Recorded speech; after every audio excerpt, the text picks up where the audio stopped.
you're gonna have some fun special effects for this video, so just sit tight. I'm gonna try to talk loud enough that you can hear me over them.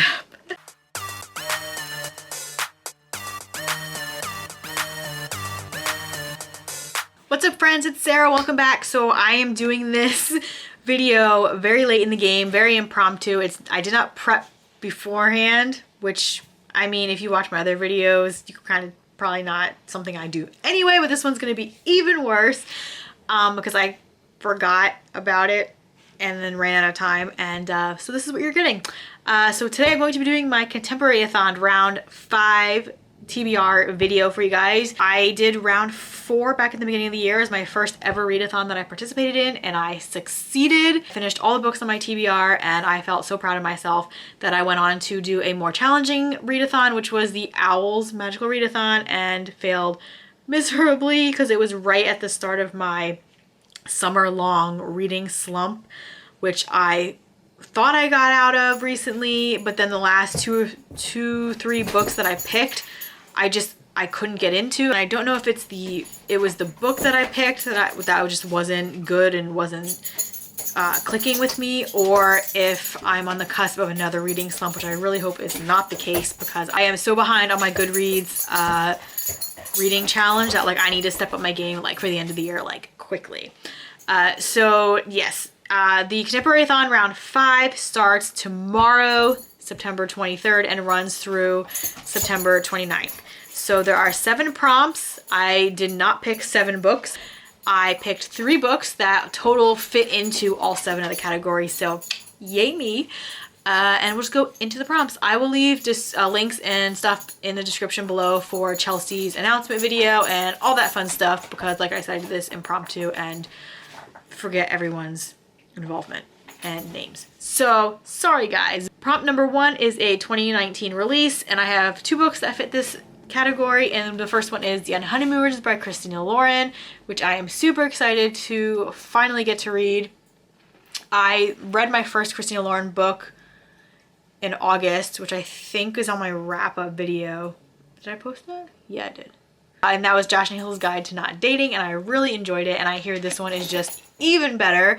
If you don't know what it's about, which, I mean, at this point, who doesn't know what this book is about? But it is about a maid of honor and a best man who end up going on a honeymoon together because everyone at the wedding and the bridal party got food poisoning and is sick, including the bride and groom. So they were the only 2 that were not sick, so they end up going on the honeymoon together in Hawaii, and they have to pretend to be newlyweds, and it sounds like it's going to be such a fun like rom-com book. The other 2019 release was my book of the month pick for September, and that is Permanent Record by Mary H.K. Choi, who also wrote Emergency Contact, which I did not read.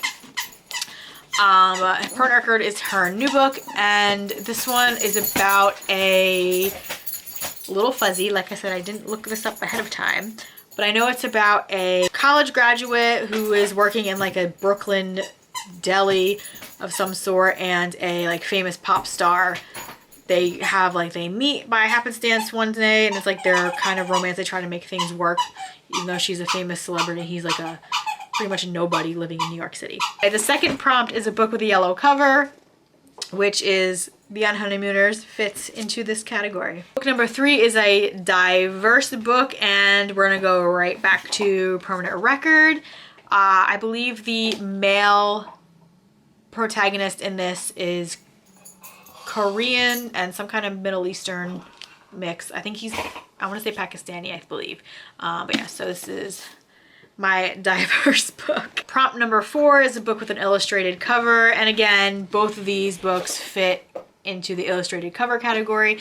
I feel like when I was looking through all my books to decide if I wanted to pick like a 4th book to fit a different category, just to have, you know, something else, I realized that a lot of like the newer books in the last couple of years all have illustrated covers instead of like real people on them, and honestly I don't know how I feel about it. Some of them are really, really nice and pretty, like this one, and then some of them are kind of just like I don't know, it kind of turns me off. But anyway, that's a whole other not related to this video. Number 5, we're going into finally a different book, and that is a dark and hard-hitting contemporary. And for this one, I had a couple, but for this one I picked Wrecked by J.B. Salisbury.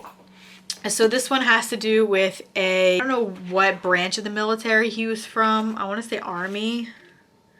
I'm not sure. But he's a soldier that just returned from a very traumatic tour overseas, and he's living on a houseboat taking care of his uncle. I think it's his uncle or someone's property. He's like a property manager for his uncle, and he's suffering from PTSD. And then our female protagonist in this one is, her twin sister, I believe, is suffering from a brain tumor. And so she asked her sister to get her affairs in order, sends her to her apartment to help to clean it out some things and to like tie up loose ends and stuff. So she's essentially masquerading as her sister, and her sister happens to be renting the apartment from our guy's uncle. Sounds like it'll be interesting and very emotional, like military-esque romance. So I'm actually really looking forward to this one because I've been really into like adult romances and like new age romances and stuff like that. So I'm really looking forward to this one. Number 6 is a book with plants on the cover, and we're going right back to the Unhoneymooners because it takes place in Hawaii. So we have our palm leaves and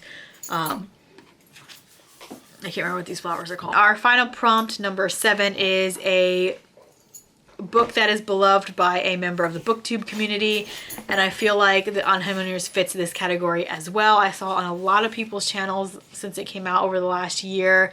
The one that sticks out most to me because she did a review on it is Jess from Peace Love Books, so I will leave a link down below to her review if you guys are interested in checking her out. I have been watching Jess like crazy in a lot of her backlog videos because she's got me really into watching or reading like contemporary adult romances lately, and got me into Black Dagger Brotherhood, and I just love her recommendations. They are spot on.